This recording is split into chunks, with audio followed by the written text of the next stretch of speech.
Hello everybody, Namaste. I'm Uma Bhaskar, running my healing center RFO in South part of London. Today we have with us one of our favorite trainer, Mr. Vaibhav. We welcome you, Vaibhav, for this talk about energy difference. Thank you, Uma. Introduce yourself to how do you use this energy difference in your life and what is the importance of thoughts and emotions and how do you defend yourself from these thoughts. Now that we are living in a big city, we are living in an ocean of these thoughts of so many people. Stress is so common for all of us. What are the tools that we have? What do you use to de-stress yourself? Okay. So one is of course to de-stress myself. I do practice regular meditation. But sometimes what happens, I do meditation in the morning and I go to a stressful place and by the evening I am still getting contaminated. It's like you wash your clothes and you put it in the dirt. So what happens again, the dress is getting dirty. So there are techniques that are taught in Pranic Healing course where we learn how to protect ourselves from such day-to-day contaminations. Okay, so basically there is a course called as Psychic Self-Defense where we deal with how to protect yourself, your loved ones against psychic attacks that are done intentionally or unintentionally. What is these attacks by? And just by thinking about you, why would you think I'm attacking you? How it affects you? Okay. See, most of the psychic attacks are unintentional. Okay, so let me explain what a psychic attack is. Now imagine somebody is the last born in the family. Okay. Now the elder siblings want to protect this child. So what they will do is, hey, don't go there, don't do this. Okay, I will decide something for you, I will bring this for you, I will do that for you. Now what happens because of prolonged telling the child that you can't do this, you can't do that. Now it's not out of jealousy or something, but it's because of out of care and concern. The last born child in the family always fails to take independent decisions. Okay, so that is called as a psychic attack. That was done unintentionally. And what about the intentional? Intentional ones. Okay, let's say somebody is very successful and you are of the same age group or same qualification. Sometimes you feel jealous, right? I also did the same thing. I am not getting this result. That person is getting the result. So this is jealousy. This is more like intentional. Okay, and so we all create that when we see the success. We all do psychic attacks while we see psychic attacks, right? So that's why you cannot change people around you. So you cannot level the whole world. You wear a pair of chappal and walk around. Okay, so in the same way, use certain defensive techniques, energy defensive techniques that can be used in our day-to-day life and deal with such contaminations because these contaminations are real and that can influence various aspects of your life. How do they influence us in different aspects of life? Okay, so let me explain how it actually happens. Now imagine I am thinking of a cappuccino. Okay, so when I'm thinking of a cappuccino, in my energy body, there is a thought that is created. Okay, now if you are a very advanced clairvoyant, you can actually see that. You can see a kind of mug of coffee that is floating in my aura. Now I cannot take that mug and drink because that's not real. Okay, it's just created by my thought. So an advanced clairvoyant can actually see that. And you can say, oh, Mr. Vaibhav, you are thinking of a cappuccino. I like, what? How can you read my mind? Okay, they do that because they can actually see that. Now, if I think about this coffee for let's say 3 to 5 minutes, during that day, this will tempt me. Let's say I finish this podcast, I am going home, and in the road I pass through a coffee day, I get that aroma, and I may stop my car and I'll grab a cup of coffee. Okay, so this thought already influenced me. Okay, you're already influenced now. Okay, so what happened? Like this, we produce a lot of thought forms about ourselves, about others. Now, let's say if I am constantly thinking that my child is useless, you're not good for that, you're not good for this, we are unknowingly projecting these thought forms on the child. And eventually, the child will be less confident, the child will develop low self-esteem, the child will get scared, sometimes the child will become rebellious because unknowingly we are projecting these thought forms to others. This is about the thoughts that we are creating now. Right. But what about the patterns we have been carrying? Like if I am born in a certain family, certain religion, certain country, we all carry this. For me, being fair skinned is one thing that we all aspire for. Right. But like, how do we protect ourselves from these thoughts which are already generated? That's good.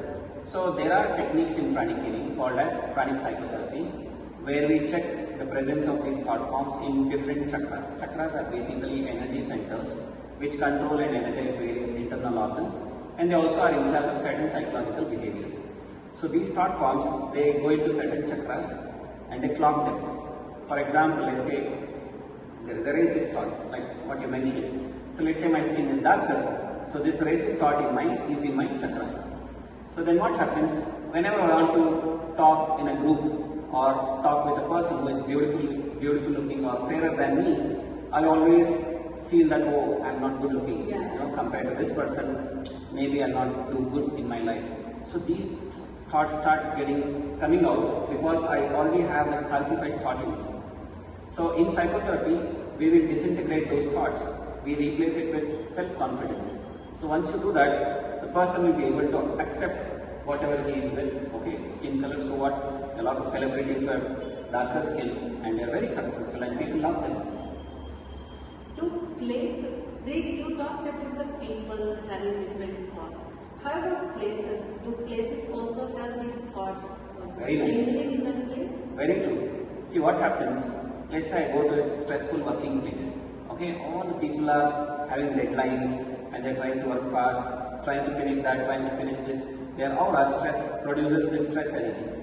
So collectively, the stress energy creates a kind of vibe. Okay, this we call it as a radiatory field in pranic healing terms. So this radiatory field will be there in that place. The moment you go there, you also feel that energy. It has happened in hospitals also. When you go to hospital, there is a lot of anxiety energy. So people who go to hospital, when you check your blood pressure there, it goes up. Okay, when you come home, the compound of the hospital itself, you feel you feel like your palpitation is increasing. You feel that when you breathe that air, you feel like there is that anxiety. And when you check your BP in the house, it's much better. So this anxiety energy, that is the predominant radiatory field of a hospital, influenced me and it affected my blood pressure. So like that, places have psychic energies which are created by the people staying there or working there. So it's basically created by the people but lingering in that place. Right? Yes. So how many thoughts do we generate in a day? How strong they are, depending on that will be the influence. Correct. Then I know pranic healing has so many solutions to repair it, fix it, but I'm not a pranic healer. I don't know about what these chakras do, how do they repair. I don't know any such knowledge. Do you have any solutions for a person who has not yet explored pranic healing but wants to protect their energy? Okay. So first I'll tell what pranic healing offers. Then we'll talk about what a layman can do. So there is a course called as Practical Psychic Self-Defense course. That's actually the 4th level in pranic healing. First you need to finish 3 levels. And once you reach there, you will learn a wide range of techniques. Like you can close your aura, or you can make your aura stronger. And you will also learn how to convert a negative thought that is directed towards you, transmute it into something positive. That technique is there. Plus you can create various types of shields that will block these energies from entering your aura. There are techniques where we use certain diversionary targets. Instead of the negative thought hitting you, it will hit something else. That's called as diversionary technique. That means if I am successful when people are jealous about me, I don't have to bother about what those people think. Just their thought will go somewhere else. Exactly. Yeah. Okay. It's like these aircrafts, they drop flares when there is a missile. So the missile will get confused and it will hit the flares. So in the same way, you can also direct these thoughts to something else. So, and there are certain talismans or powerful objects that are also used to strengthen the aura. That is why people wear these talismans. Correct. Some they religious, certain pujas are done, even they tie the thread. They wear the beads, all that. Okay. So is there a way that I also do certain things without being a pranic healer to protect my energy? Okay. So without even learning a pranic healing course, what I can recommend is regularly cleanse your aura by having salt water bath. So take a liter of water, add a handful of salt, apply it all over your body, let it be there for 2-3 minutes. It will slowly dissolve all the dirty energies. Then you have your normal bath. That is one. And number two, you can also practice pranayama, yoga or exercises to make your energy body strong. People who exercise regularly, their auras are naturally strong. That's why the stars are Exactly. See, sometimes I've heard some of my students telling, sir, I bought this car and I put it on my Instagram, and next day my car had scratch. I think my neighbor has put Nazar on my car. So I tell them, look, you are talking about how many followers on Instagram? 1,000, 2,000, 5,000. What about these celebrities? They have millions of followers. And why can't their car get damaged or something like that? Because these people do a lot of exercise and they eat healthy, because when you have more fruits, nuts and vegetables, it will naturally increase the pranic energy levels. Plus there is an amazing meditation called as Twin Hearts meditation, which is taught in various centers free of cost. In fact, you can consult Umaji also. In her center also, she offers these services, train you, and she also hosts weekly group Twin Hearts meditation. So you can walk in and learn this meditation and practice it on a regular basis so that your auras become stronger and better. I also want to know one more thing, Vaibhav. When we buy the new vehicles, if you notice, they will tie that Nimbu Mirchi. Yes. When you have this Modern Pranic Healing, the housewarming ceremony, you see that Nazar or a face of a demon. And sometimes even the ash guard is tied. Is it all a way of... It's all like a diversionary target. Yeah. Okay, so we know it. Right. We know it in our traditional practices, religious practices, but many a time we think it's a superstition. But unless and until people understand what is energy, how it influences your life, you will believe that these things are superstition. And even people who tie that, you ask them, they actually don't know how energy works. They just do it for a ritualistic this thing. So my suggestion is learn pranic healing, understand how energies influence your life. Okay, and then at least 4 levels of pranic healing. At least 4 levels are very, very important, because in basic course you will understand about aura, chakras, how to heal simple ailments, and when you come for advanced you will understand how to treat more chronic ailments, and in psychotherapy you will understand about the psychological functions of chakras, and like how I explained, there are some deep-seated thought patterns in me, how to overcome that, how to heal traumas. A lot of these things are getting more popularized on the internet also, I see. Inner child healing, all that. So all that can be done through psychotherapy.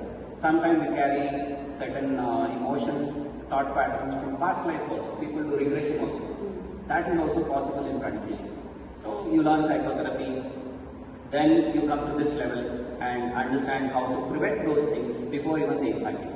Amazing. Just few techniques will protect our energy and make our aura unvulnerable for these thought forms. That would be our lifestyle actually. Like, we don't have to take the garbage, the thoughts of others. We say the thoughts and emotions influences, but how much do we protect ourselves from them also matters. And if we have simple techniques like how I told, a salt water bath, a simple meditation or pranayama exercise, those are all the things which you already know, but we just have to be consistent to take care of our energy field. And once the energy brightens, we know the energy is the one which transforms our physical lives, because the energy and the physical body goes hand in hand. And there are n number of techniques here in this pranic school. Anybody can learn easily. So if you look at Vaibhav, he has been teaching this pranic healing, especially we just had our cycle sentiments workshop. I would like to share this experience also. Just a lady who learned yesterday, who lost her purse in a mall. She was trying her different, I think, jackets and all, and unknowingly she forgot her purse.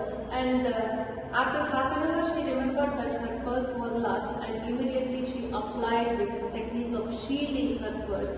And within few minutes, she got it back. When I read that message itself, I was like, everybody should learn these things where you can just energetically protect something and get your things back. That would be amazing. Amazing technique. There are a lot of such beautiful testimonials. Like I've seen parents shielding their children who are bullied at school. That is very important. You see many parents saying that my child is crying every day because he can't handle those comments, criticisms. So how to do that?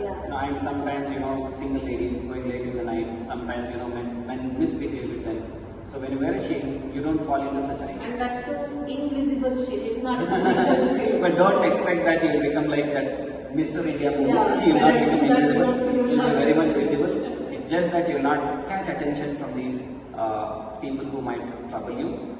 And there are many shields like how to deal with emotional situations, how to take important decisions in life. My child is getting distracted with too many things. How to create a shield, how to help your child focus more. Or if you have sometimes new ideas and you want to manifest it, but you are telling it to some people and you will never end up you will never manifest that thing. So how to protect such ideas? Sometimes people steal ideas of yours. Oh, yeah. Okay, so those things how to protect, all that comes in psychoscientific. Hey, what about protecting the house? Protecting the house is also very important. You know, when you create a shield around your house, let's say you're traveling, first the thief comes and looks at your house. Yeah, nobody in the house. So let me steal from this house. So this guy is projecting a negative thought towards your house. So when there is a shield, that shield will break and disintegrate the thought forms. So what happens that this thief will not feel connected to the house. That's Okay? interesting. And then they feel like, okay, somehow I don't feel good. Let me look at some other house. Okay, so it all starts in the mind. Nothing starts physically. Again, thought. Every negative action starts in the mind. Now, if you know how to regulate energies that happens at the mental level, many of the negative things actually don't happen. So if we can shield the house, I think we can also shield our beloved things like our vehicles, our purse, our luggages when we are traveling, including our slippers. When you go to temple and leave the slippers simply vanish. So if you know the techniques of energy shields, I think Correct. at many layers we are Correct. protected. Yeah. We have been teaching this amazingly for so many years, Vaibhav, and much more people come to this field and learn from you. Vaibhav is always available in many centers in Bangalore, Mysore, and in Gurgaon. So you can always connect to Vaibhav, to us. We will leave our numbers below in the comment box. You can definitely come back, and even if you have any questions with regard to energy shields and defensive mechanism, you're most welcome to give a comment. Defense. We would love to connect with you to explore more. Thank you, Vaibhav, for Thank you. this amazing talk. Thank you Thank you so for the much. time. Thank you.